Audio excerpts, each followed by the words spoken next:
Découvrez les podcasts du CHS sur des thématiques qui nous passionnent.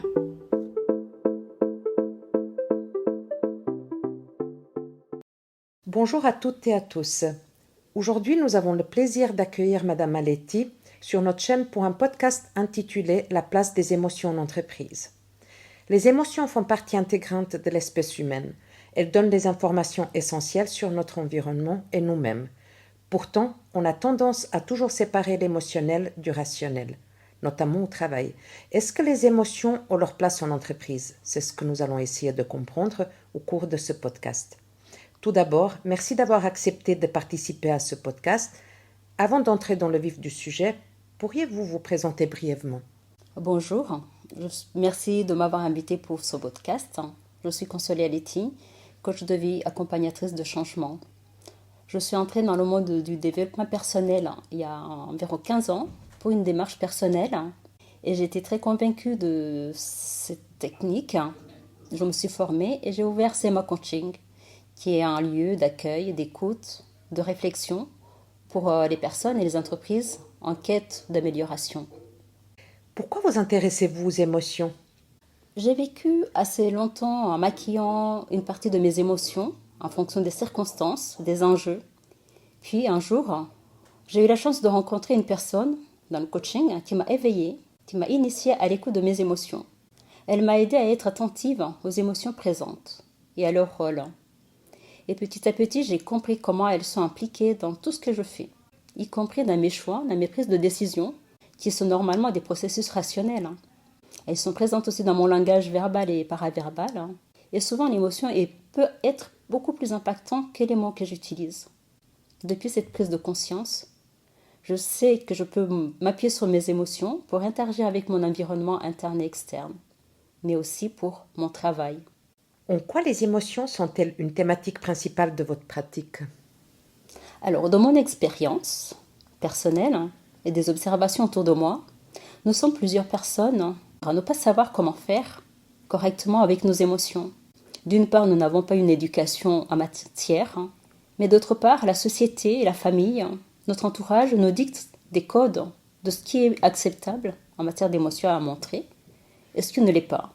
Et pour faire plaisir, nous allons adapter, nous allons falsifier, nous allons refouler nos émotions. Or, une émotion qui n'est pas exprimée correctement, de façon cohérente, va être stockée, accumulée.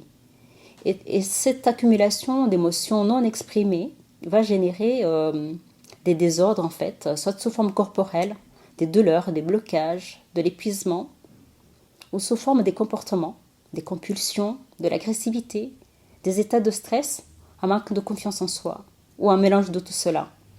Et dans ma pratique, je trouve que c'est très important de pouvoir accompagner les personnes qui traversent cette situation pour qu'elles puissent retrouver l'équilibre émotionnel.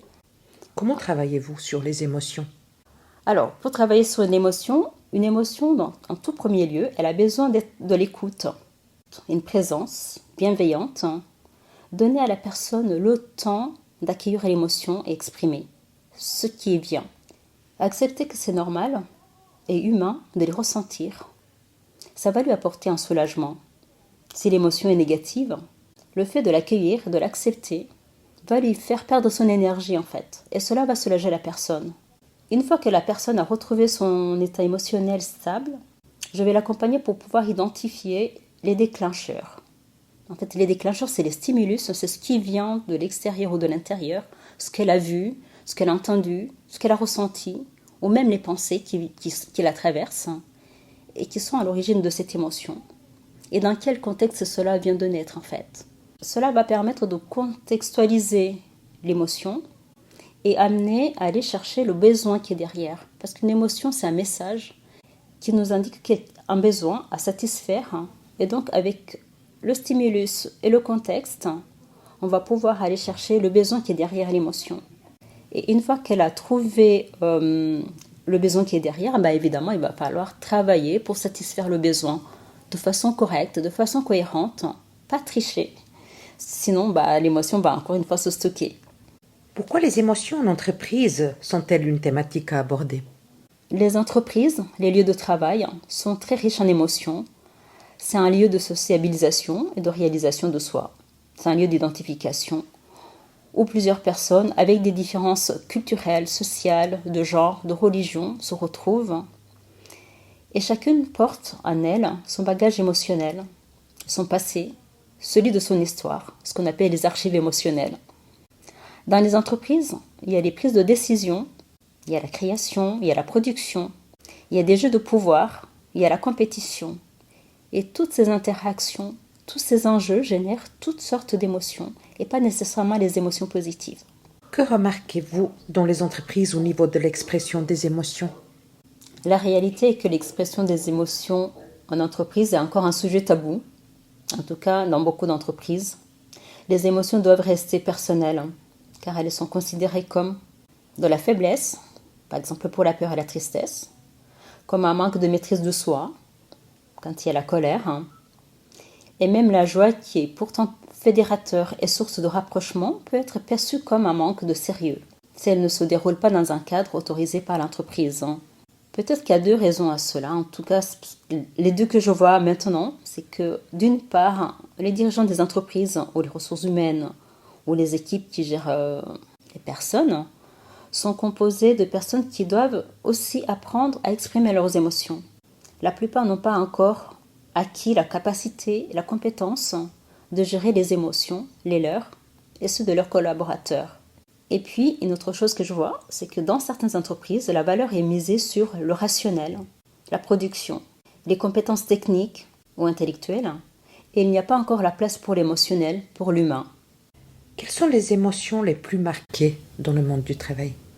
Ce sont les émotions que l'entreprise ne veut pas que les gens manifestent en fait, donc ils sont plus ou moins censurés. Ça va être la peur de perdre l'emploi, de ne pas être à la hauteur, de ne pas remplir ses objectifs, de ne pas plaire, la colère due à la frustration professionnelle, à la mauvaise communication, au manque de respect, au manque de reconnaissance.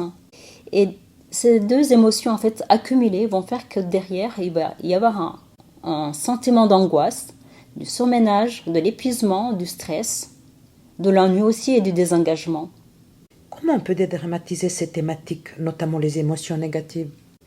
Je pense que cette question pourra être dédramatisée à travers une culture, une politique d'entreprise qui va reconnaître la compétence émotionnelle au même titre que les compétences intellectuelles ou techniques et de former tout le monde, aussi bien les employés que les dirigeants, pour que chacun puisse en fait être à mesure de pouvoir vraiment exprimer ce qu'il ressent de la bonne manière.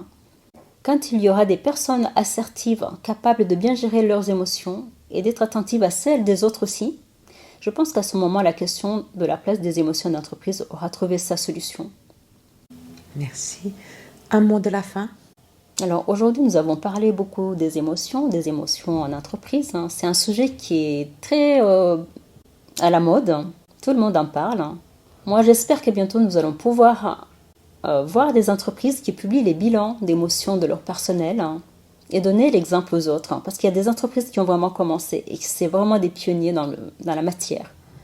Et puis sinon, en attendant, à chacun et à chacune, prenez soin de vos émotions. Merci. Encore un grand merci, Madame Aletti, d'avoir accepté de participer à ce podcast. Nous vous disons à bientôt pour un tout nouveau podcast. C'était Liliana pour le CHS.